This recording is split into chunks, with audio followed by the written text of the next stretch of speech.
Hello my dear friend, welcome to the question factory. दोस्तों, आज हम लोग बहुत ही इंपॉर्टेंट टॉपिक पे बात करने वाले हैं बीपीएससी के एग्ज़ाम से रिलेटेड। क्योंकि आप बीपीएससी 67 के एग्ज़ाम दिए होंगे तो उसमें आप देखे होंगे कि बीपीएससी 67 के एग्ज़ाम में जो पॉलिटी का क्वेश्चन आया था वो थोड़ा कंसेप्चुअल बेस्ड क्वेश्चन था। कहने का मतलब, यदि आप बीपीएससी का बुकलेट सी में 11 नंबर क्वेश्चन उठा के देखते हैं जो पॉलिटी पर आधारित था, फाइनेंस कमीशन से रिलेटेड, वो थोड़ा कंसेप्चुअल बेस्ड था। यानी उस क्वेश्चन को यदि आप करते हैं तो आपको ऐसा समझना चाहिए कि यूपीएससी के पीटी एग्जाम में बैठ करके आप इस क्वेश्चन को सॉल्व कर रहे हैं। ठीक है, खैर वो ज़्यादा टफ क्वेश्चन नहीं था, that was not very tough question, but it was only conceptual based question. If you know about parliamentary committee, if you know about finance commission, then you will do it. Okay, you can do it. दोस्तों, आज हम लोग वही बात करने वाले हैं कि जो पॉलिटी का क्वेश्चन है, जो इन दिनों ट्रेंड चल रहा है बीपीएससी 67 में, उसके लिए कैसे प्रिपरेशन किया जाए। क्योंकि री एग्जाम होने वाला है और अगस्त के लास्ट वीक में वो एग्ज़ाम होगा और आप इसको मान के भी चलिए। ठीक है, तो बिना किसी डिस्कशन के सीधे मेन मुद्दे की तरफ आगे बढ़ते हैं। ठीक है,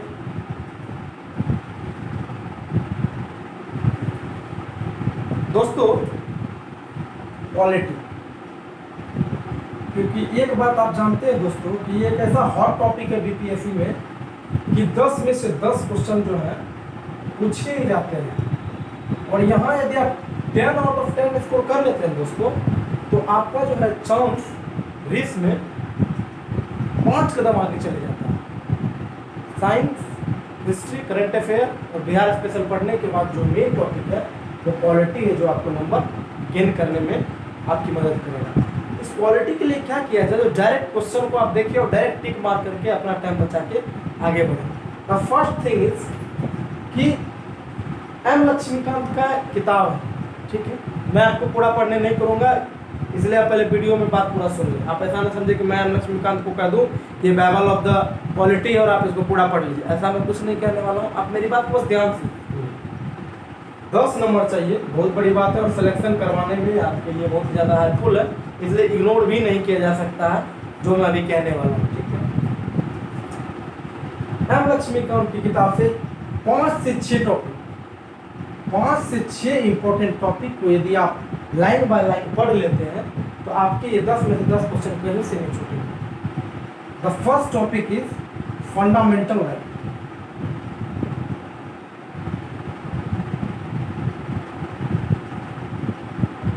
यानी फंडामेंटल राइट जो है कॉन्स्टिट्यूशन का दिया हुआ वरदान है नागरिक को, जिसको मौलिक अधिकार आप बोलते हैं। और केशवानंदा भारती केस तो इससे रिलेटेड है, तो इसको थोड़ा ठीक लेना है। तो ये चैप्टर आपको याद कर लेना है एक तरह से। फंडामेंटल राइट जो चैप्टर है इसको आपको पूरा पढ़ लेना चैप्टर है। दूसरा चैप्टर आपको पढ़ लेना है पार्लियामेंट। ठीक है, संसद आपको पढ़ लेना है। इस संसद में एक चैप्टर इंक्लूडेड आप रखिए पार्लियामेंट्री कमेटी।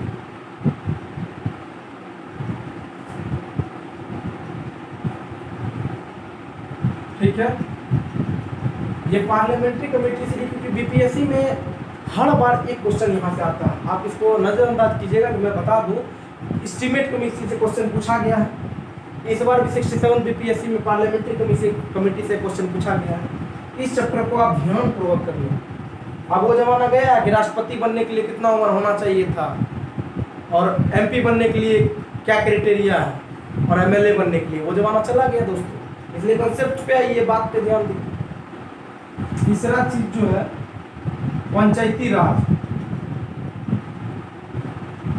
पंचायती राज जो व्यवस्था है इसको भी आपको पूरा करके जाना है। इसीलिए यह हमें बहुत ही चॉकलेट टॉपिक है बीपीएससी का। आप इसको नहीं समझ रहे होंगे तो आप समझ लीजिए कि इस बार बीपीएससी 67 में 11 शेड्यूल से रिलेटेड आपसे एक सवाल पूछा था कि कौन सा ऐसा, उसमें ऑप्शन दिया हुआ था कि कौन सा ऐसा व्यवस्था है जो इसके अधीन आता है, इससे बाहर आता है।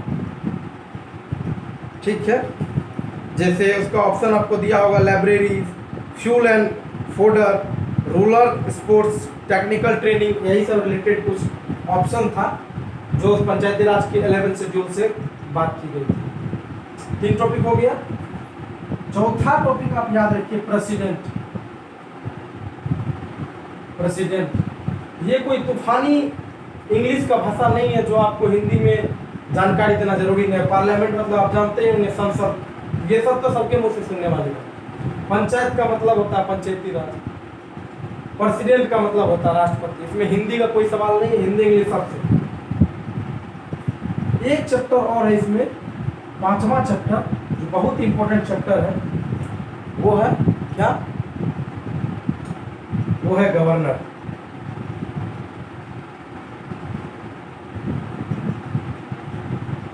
गवर्नर, ठीक है। इस 5 चैप्टर को करने के बाद आप जैसे हर चीज में आप फ्री खोजते हैं, इसलिए कभी कभी चैप्टर में भी आप फ्री हो जाते हैं। इसमें फ्री एक तो एक्स्ट्रा क्या पढ़ना है तो वो मैं बता दूं दोस्तों, वो बहुत ही इंपॉर्टेंट है और इस सबसे ज़्यादा इंपॉर्टेंट है इस एग्जाम के लिए भी और अदर एग्जाम के लिए भी। उसका नाम है DPSP, ठीक है, directive principle of state policy. यदि यहाँ दिख रहा हो तो ध्यान दीजिएगा, DPSP directive principle of state policy, ठीक है। और इसी के अंदर आता है फंडामेंटल ड्यूटीज।